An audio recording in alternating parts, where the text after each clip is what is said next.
네, 국회에서 취업준비생들의 인권을 위한 보호법 제정을 추진 중이죠. 이렇게 국회에서 취준생 인권보호법을 위한 움직임이 있는데요. 네, 저희 잡정보센터에서는 취준생들의 인권을 지키는 방법을 알려드리는 취준생 인권위원회가 있습니다. 네, 그동안 몰라서 넘어가고 또 약자라서 넘어가야만 했던 이런 불편한 일들 우리 취준생분들이 많이 겪었을 텐데요.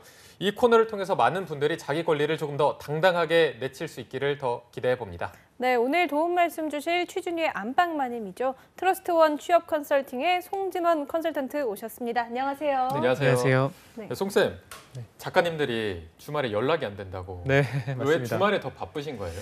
네, 아무래도 이제 평일이 저는 좀 쉬는 날이기도 하고 네. 또 어쨌든 취업준비생들이 아마 저보다 바쁠 거예요. 그래서 좀 취업준비생보다는 좀 일찍 일어나고 늦게 자야 되지 않나 그런 생각이 좀 바쁘게 지내고 있습니다. 몇 시쯤 일어나세요, 주말에? 저는 6시에 일어나려고 노력을 하고 6시. 있어요. 6시 전에 최대한. 네. 엄청 바쁘시네요, 주말에. 네. 진짜 일찍 일어나시는 것 같은데요. 네, 또 한 분 더 나와 계시죠. 오늘도 수고해 주실 2부의 도우미 한유진 캐스터도 나와 있습니다. 어서 오세요. 안녕하세요. 네, 안녕하세요. 저희가 지난주부터 한유진 캐스터의 소감을 매일매일 듣고 있는데 프로 소감러로서 오늘 취준이 두 번째 활동입니다. 네. 지난주에 또 망치를 한번 쳐보셨을 텐데 소감이 어떠셨는지. 네. 소감 언제까지 물어보실 건가요? 여기까지 합니다. 소감을 준비하는 것도 좀 힘듭니다. 한 가지 소감이 있다면 이거를 제가 좀 약하게 친 것 같아서 오늘은 안건이 중요한 만큼 세기를 좀 세게 치도록 하겠습니다. 네, 알겠습니다. 네, 알겠습니다. 한번 들어볼 텐데요. 오늘 진원쌤이 오늘 준비하신 주제 어떤 건가요?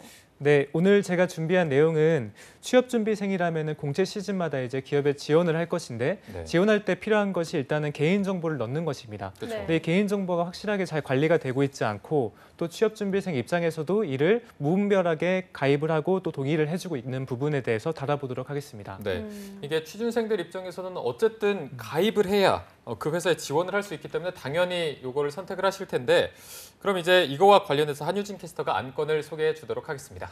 네, 오늘의 안건을 소개해드리기에 앞서서 먼저 아나운서분들 혹시 연남동 539라는 드라마를 들어보신 적이 있나요? 저는 안 들어봤는데. 혹시 보셨나요?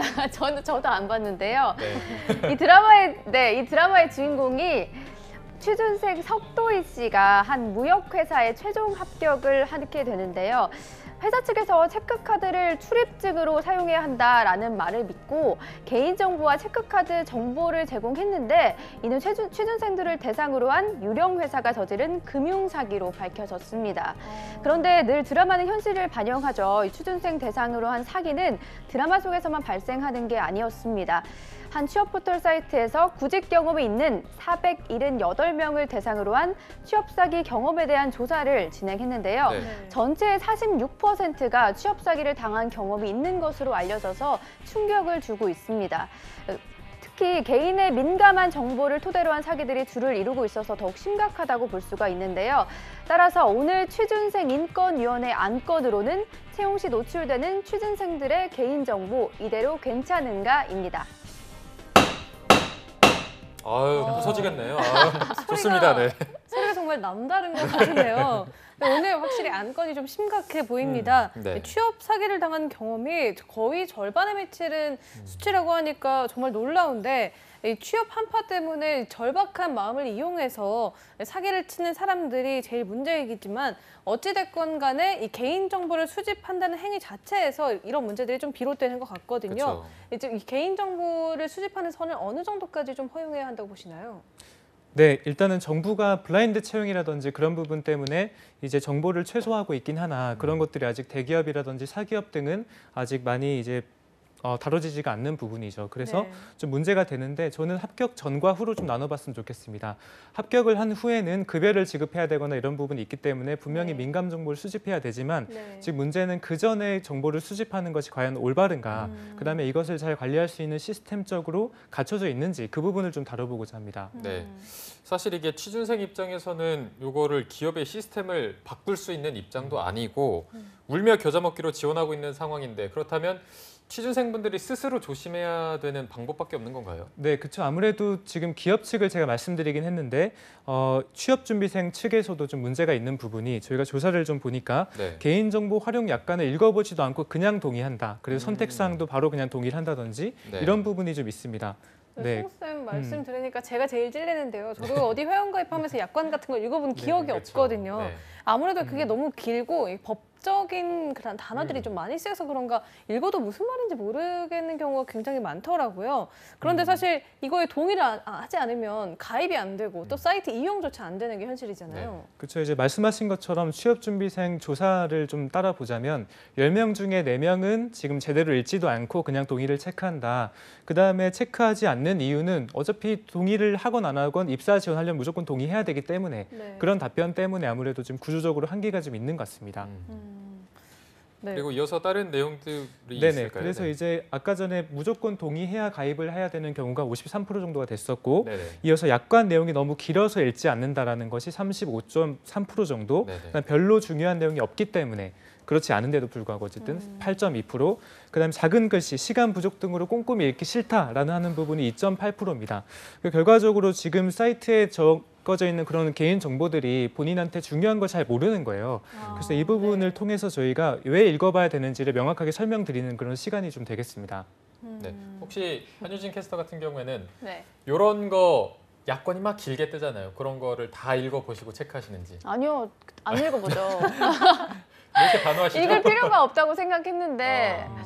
컨설턴트님 말 들으니까 꼭 읽어봐야겠다라는 생각이 드네요. 네, 저도 요거 컨설턴트님 말해주는 걸 들으니까 무조건 어차피 가입해야 되니까 하는 이유, 뭐 약관 내용이 너무 길기도 하고 글씨 작아서 저도 정말 읽지 않고 그쵸, 그대로 맞습니다. 체크하고 했던 경우가 네. 많은데 이게 정말 조심을 한다고 해도 만약에 유출이 됐다면 취준생들이 이거를 어떻게 대처를 해야 될지도 몰라서 오히려 방관할 것 같은데 조금 대처를 그쵸. 어떻게 해야 될까요? 그 지금 이제 이 개인정보에 대한 인식이 조금 부족한 것 같아요. 그다음 저희는 지금 디지털 인류로서 살아가고 있죠. 분명히 이런 부분이 나중에는 어떻게 될지 모르는 부분입니다. 네. 그 지금 대처하는 부분도 저희가 좀 조사를 해보니까 네. 56.7%가 내가 이제 개인정보가 내 유출이 된다고 하더라도 확인하지 않는다라는 답변이 좀 죄송합니다. 어느 정도 대처를 하지만 내 거에 관해서만 대처한다는 답변이 그 정도였고요. 아, 네네. 그다음에 34.7%는 나와 관련인 사건이 있을 때만 확인만 한다 정도가 34.7%. 그다음에 9.2% 정도는 나와 관련 있는 사건이라도 따로 확인을 하지 않는다라는 부분도 꽤나 되었습니다. 네. 그래서 개인정보라는 게 제가 아까 말씀드렸지만 저희가 디지털 인류로 살아가면서 이제는 생명줄과 같은 거예요.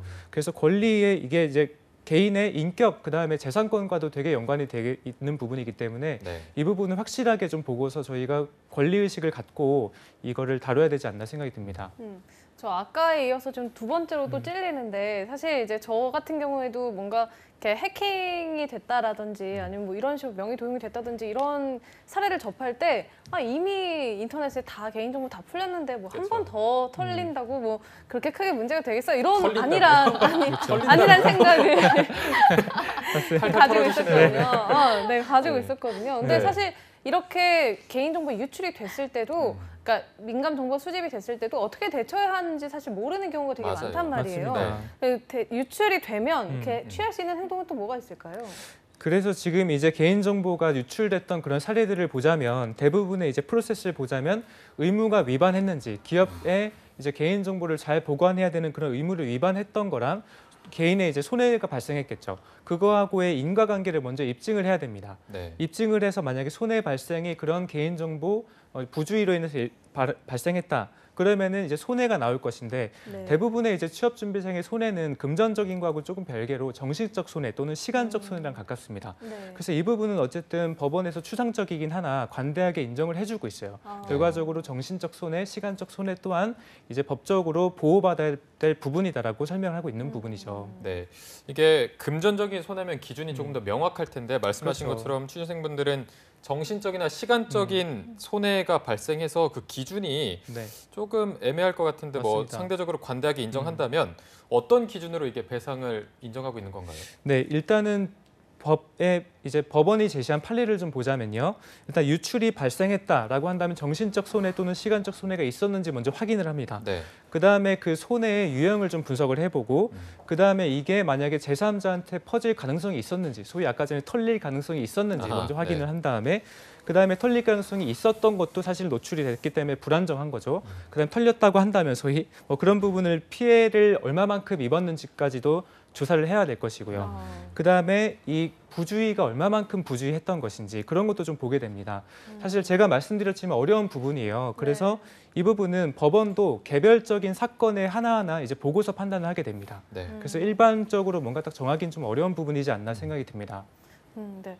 이 유출 사건이 나에게 닥쳤을 때 이 사건을 좀 구체적으로 보고 그에 따라 대처를 해야 한다고 하셨는데 저도 사실 들었는데 어떻게 대처해야 할지 아직 그렇게 확실하게 그렇죠. 감이 네. 잘 안 오거든요. 네. 이 보상제도는 그럼 상황에 따라서 지금 유동적으로 달라지게 되는 건가요? 그래서 이제 개인정보 유출의 경우에는 현재 지금 최근에 생긴 그런 사태죠. 그래서 아직까지도 손해배상액이 크거나 그렇지 않습니다. 네. 그래서 위자료 형식으로 30만 원 정도 주어지는데 사실 턱이 없죠.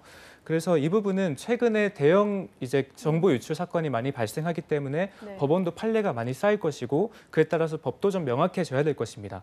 그래서 국회는 최근에 이제 개인정보 보호 위반에 대해서 징벌적 손해배상 제도를 도입을 했어요. 네. 이게 뭐냐면 개인정보보호법 39조 3항에 따르면 이제 법원은 개인정보 처리자의 고의 또는 중대한 과실로 인해서 개인정보가 분실, 도난 등이 되었을 경우에는 이제 정보 주체에게 손해가 발생했을 것을 만약 확인을 한다면 3배 정도는 손해배상을 하라 안 하고 의무적으로 좀 지어지는 겁니다. 그래서 네. 이렇게 좀 구체화가 되는 부분이 있고 있습니다. 네.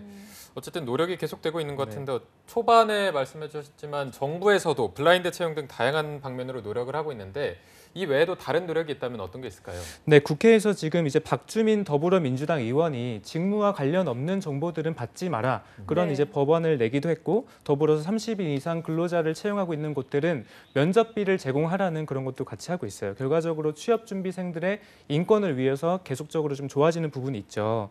그다음에 지금 고용노동부 장관이 블라인드 채용이라든지 이런 부분 때문에 권고를 하고 있지만 사실은 공기업에서는 그것이 효용성이 있으나 사기업 등에 대해서는 좀 효용성이 없는 부분이죠. 그래서 권고를 좀 의무사항으로 국회에서 지정을 하는 게 좋을 것 같습니다. 네. 네.